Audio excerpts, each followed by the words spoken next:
Hola a tots. En aquest vídeo el que farem serà explicar un poc com podem posar gràfics de les dades que tingueu o que creeu al treball de recerca. Bé, vaig a la part, esto és la plantilla sense res que teniu vosaltres, que ja la tindreu quasi emplenada, on posa anàlisi de dades, entrevistes, molt bé. Imaginem que nosaltres tenim un full de càlcul on hem descarregat les dades perquè les he entrat d'una font, o d'estadístiques d'Espanya o de Balears, i el que tinc jo són aquestes dades. Aquestes les he descarregat jo d'una pàgina d'estadística de Balears i així el que estan és ordenat de 1 a 10 els nombres més comuns de dones que es posen a les Illes Balears. L'1 és Maria, i això està malament, era un 3,3, és que l'ha canviat antes per fer una prova.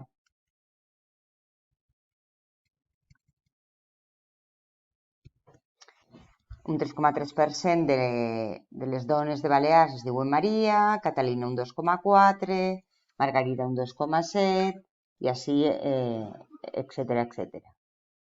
Un 2,7 no, un 2,07. Molt bé.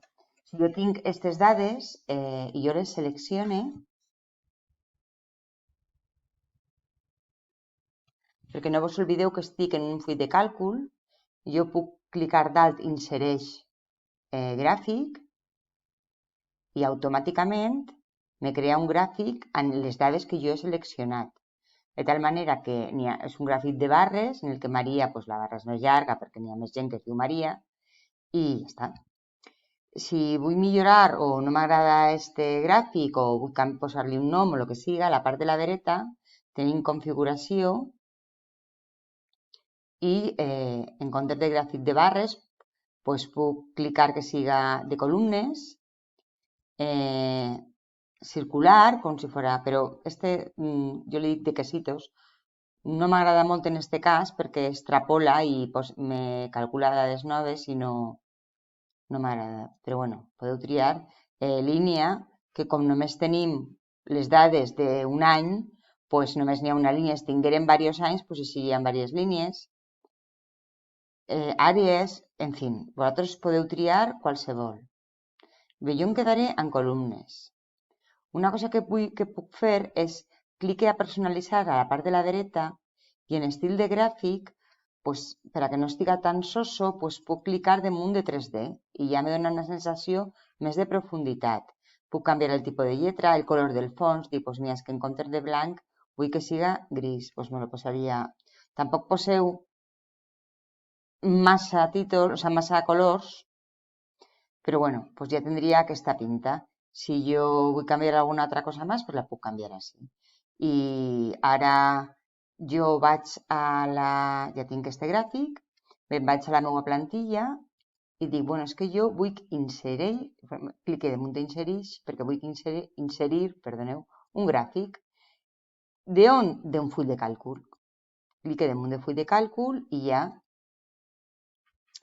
me selecciona, he seleccionat el meu full de càlcul, ja m'ha determinat quina és la meva gràfica, clique damunt, la selecciono i la importe. I ja tinc al TRB la gràfica de les dades que jo he analitzat. Ara imagineu-vos que jo ara dic, ostres, que és que m'he enganyat, que és que Maria no són aquestes dades. Vaig al full de càlcul i dic, Maria és un 20. I poso un 20. Si jo clico així damunt, automàticament canvia tota la gràfica. Vaig al meu document de TRB i no ha canviat. Què faig? Actualitzar. Clique dalt i actualitze.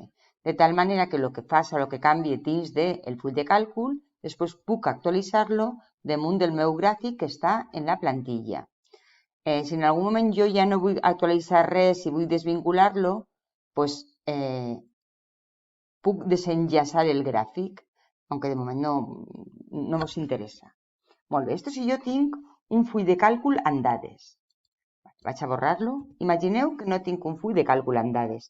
Tinc unes dades que tinc apuntades en un quadern o que he baixat d'algun lloc, però no l'ha fet en forma de full de càlcul. Doncs el puc posar directament. Fas el mateix, insereix gràfic i trie no des d'un full de càlcul, sinó una de les 4 opcions que me dona dalt.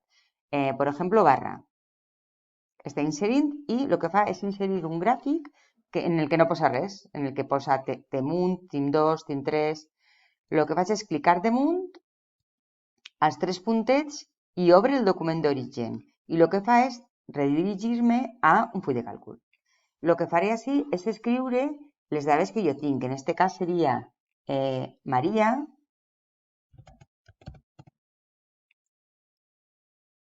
Catalina, Margarida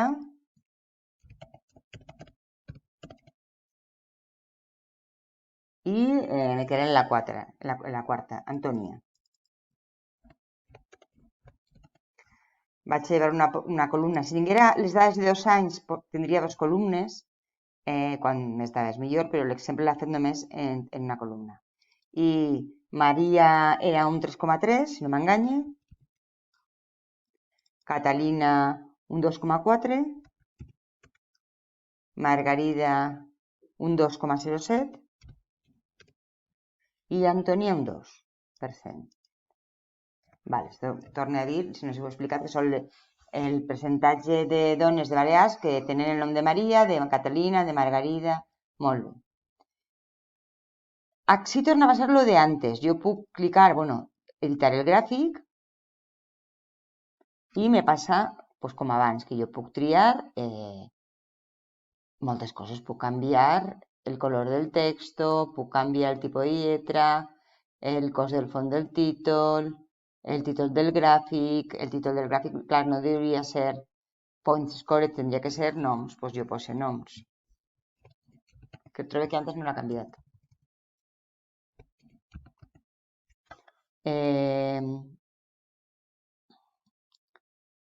Aneu mirant perquè es poden canviar moltes coses. Igual que l'estil del gràfic, que és el que us he dit antes, puc posar en 3D i puc canviar moltes coses. Per exemple, el color de la vora del gràfic.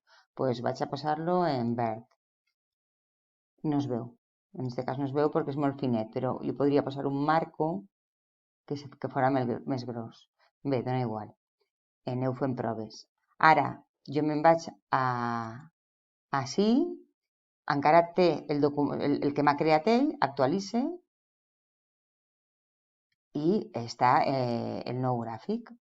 Això és tot el que vos volia dir en este vídeo. Si teniu qualque problema, em demaneu a classe. Vinga, moltes gràcies.